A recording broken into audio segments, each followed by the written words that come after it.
Hello everyone, David here with MonoFit Training Systems. Today's topic is going to be the introduction of the progression ladder, or what we are calling it for short, the Pro Ladder.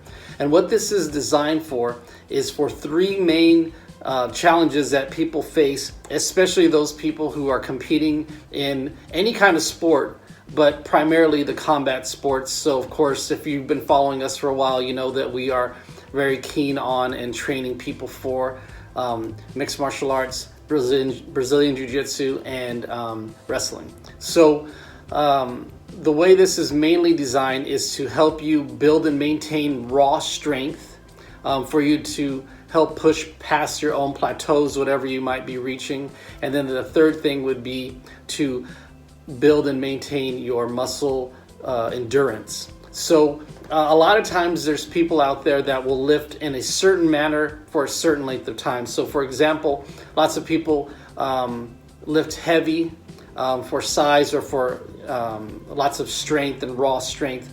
The problem is if that person needs muscle endurance, and I'm not talking about cardio, I'm talking about muscle endurance, they are going to tend to not be training in the way that they're trying to use that muscle. And what will happen is their heart, their lungs, and their actual muscles will not be primed for that kind of performance. So I'm going to give just one example of how this might be used. And at the end of this video, there's going to be some slides that you can screenshot, and you could use these slides to kind of build the program and to apply this to your strength and conditioning, raw strength, and your other goals regarding pushing past your plateaus.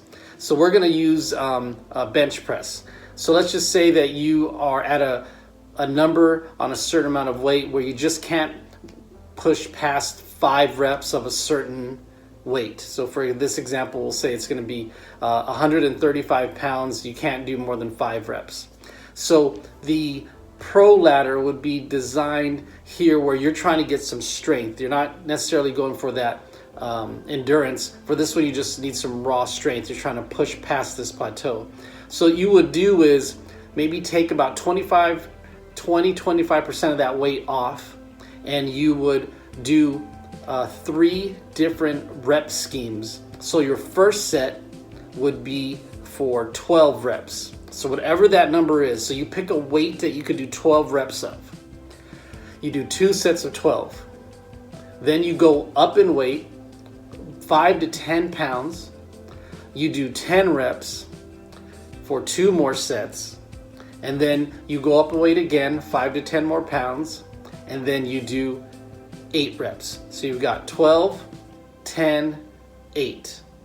And that would be that set for bench. That'd be it. Of course, after that, you could do any number of upper body strengthening movements, whether it's going to be dumbbell presses, you're going to use, you do push-ups or dips or anything like that. But for the sake of your bench, you would want to do this first.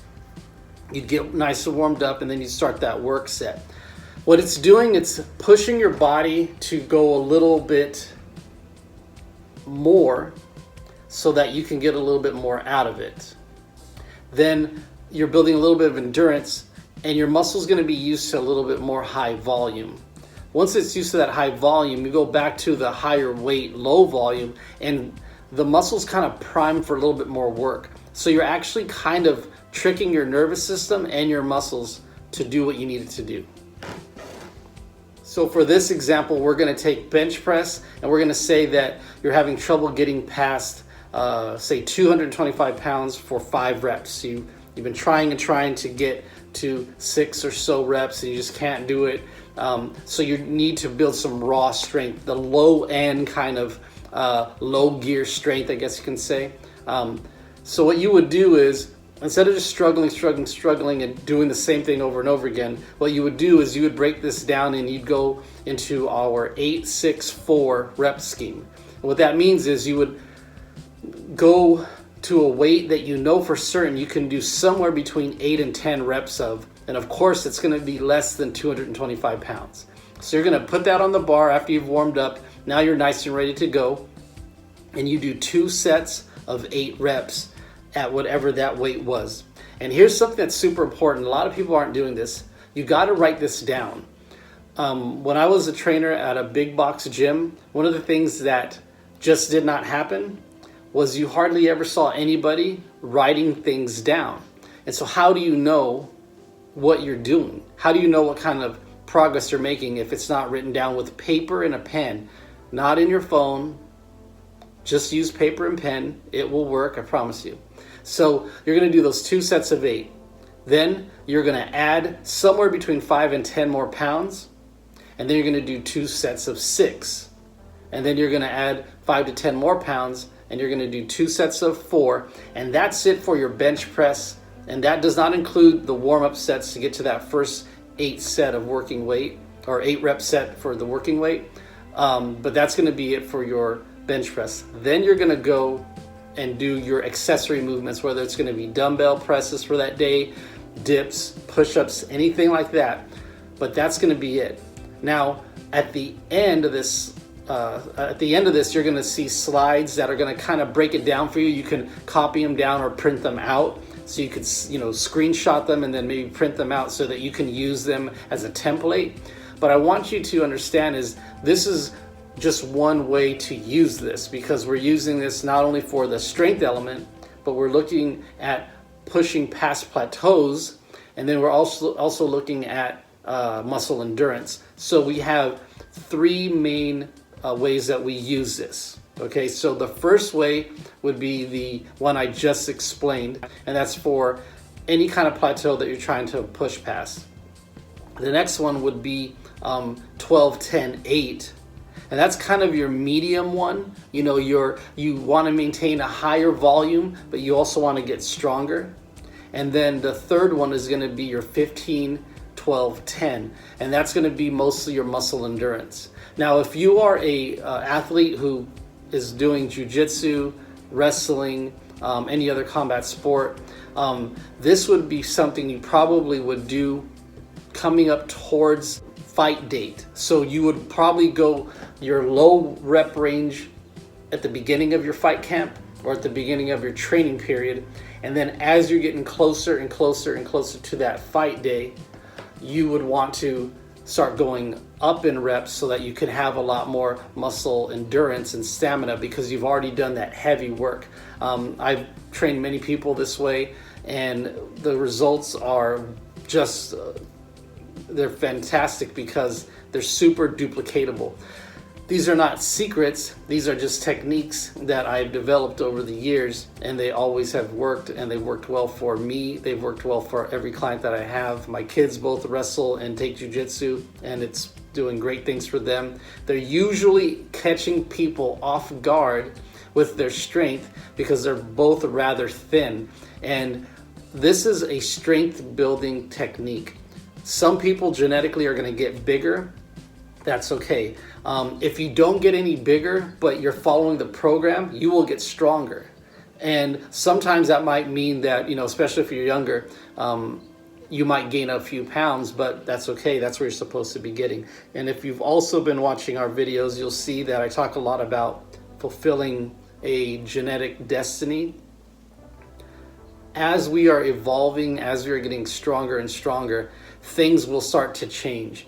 If you are a competitive athlete, again, where you are trying to stay in a weight class, make sure that you're getting started on this about 2 or 3 months out, so that if there's any weight gain that you're starting to feel or see, that you can kind of rein it in towards the end. That's why we have the higher reps towards the end, so that you can burn a few more calories, get more sweating in during that workout, and you'll see that you might kind of gain a few pounds in the beginning, but then you'll kind of taper off, and it'll be a manageable weight gain, because we're not talking about anything extreme where you're doing a 2 rep or 1 rep max, like powerlifting or something like that. So again, stay tuned. Right after I'm done talking, there's going to be a couple of slides where it'll help you be able to make your own programs. I really do encourage you guys to write things down. Go to the 99-cent store, buy a composition book, and get a pen and write everything down. The dates, write the time that you worked out. There really is no substitute for record keeping when it comes to making a ton of progress.